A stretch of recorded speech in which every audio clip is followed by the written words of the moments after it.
Bonjour et bienvenue. Aujourd'hui, on va décortiquer un sujet qui en préoccupe plus d'un, la croissance en ligne. Si l'on s'est déjà demandé pourquoi sa présence sur le web ne décolle pas comme elle le devrait, eh bien, on est exactement au bon endroit. Allez, on plonge dedans.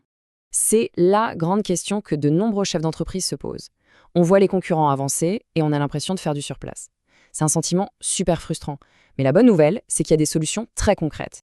Cette image d'un panier d'achat vide, elle est très parlante, non? Elle symbolise parfaitement ce défi.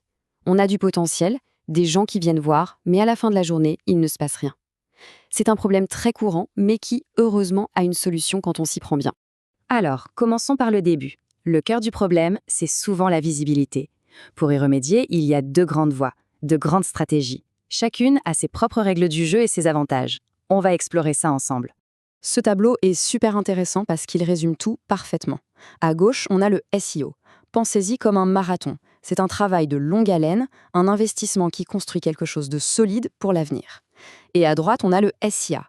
Là, c'est le sprint. On a des résultats tout de suite, une visibilité immédiate, mais attention, ça s'arrête net le jour où on arrête de payer.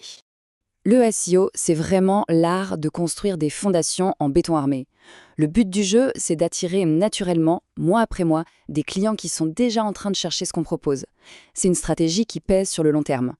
Le SIA, lui, c'est complètement différent. C'est un peu comme louer un immense panneau publicitaire juste en face de ses clients potentiels, pile au moment où ils ont besoin de nous. C'est une visibilité instantanée qui met une entreprise sur le devant de la scène tout de suite. D'accord, mais concrètement, où est-ce que ça se passe tout ça? Eh bien, passons au grand terrain de jeu de la publicité en ligne pour voir comment ces stratégies prennent vie. Et là, on parle des poids lourds. Google, Amazon, Microsoft. Ces trois-là sont incontournables. Ils représentent des opportunités absolument énormes.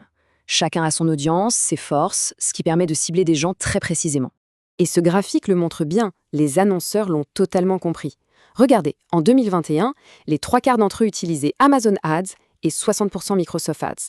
Ça prouve à quel point ces plateformes sont devenues critiques pour aller chercher les clients là où ils se trouvent. Bon, à cette théorie, rien ne vaut un exemple concret pour voir comment tout ça se traduit en résultats bien réels, bien tangibles. Alors regardons une étude de cas. Imaginez un peu le défi de cette entreprise, Cafara de Plus. Leur but, devenir le numéro 1 de la vente de pneus en ligne.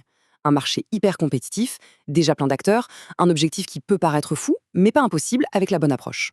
Et pour y arriver, pas de coup de baguette magique. Non, une méthode en 3 étapes, très structurée. D'abord, on casse tout et on reconstruit le site pour avoir des bases saines. Ensuite, on lance une stratégie SEO hyper ciblée pour attirer les bons visiteurs. Et enfin, on consolide tout ça et on vise encore plus haut.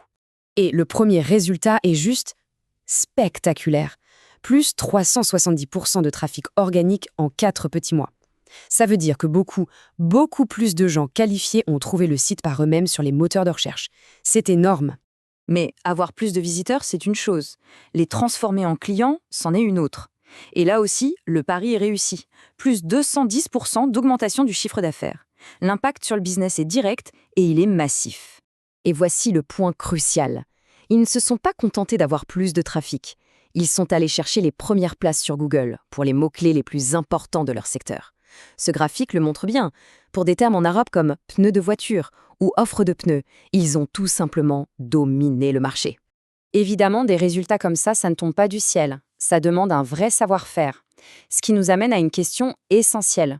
Comment on fait pour trouver le bon partenaire, celui qui peut nous amener à ce niveau?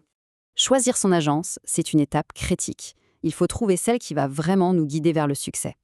Voici une petite checklist de points à vérifier absolument avant de s'engager. C'est un peu comme un guide pour prendre la bonne décision. Ce tableau résume tout. D'un côté, il y a le vrai partenaire, celui qui va construire quelque chose de solide, qui va porter ses fruits pendant des années. Et de l'autre, il y a la promesse facile, le gain rapide, qui disparaît aussi vite qu'il est apparu. Le mauvais choix peut coûter très très cher en temps et en opportunités manquées. Finalement, tout se résume à ça. L'objectif, c'est de bâtir une présence en ligne qui soit un vrai moteur de croissance, qui rapporte plus qu'elle ne coûte. La question à se poser est donc simple. La stratégie actuelle, est-ce un véritable investissement pour l'avenir ou juste une dépense de plus? La réponse pourrait bien déterminer le futur de l'entreprise.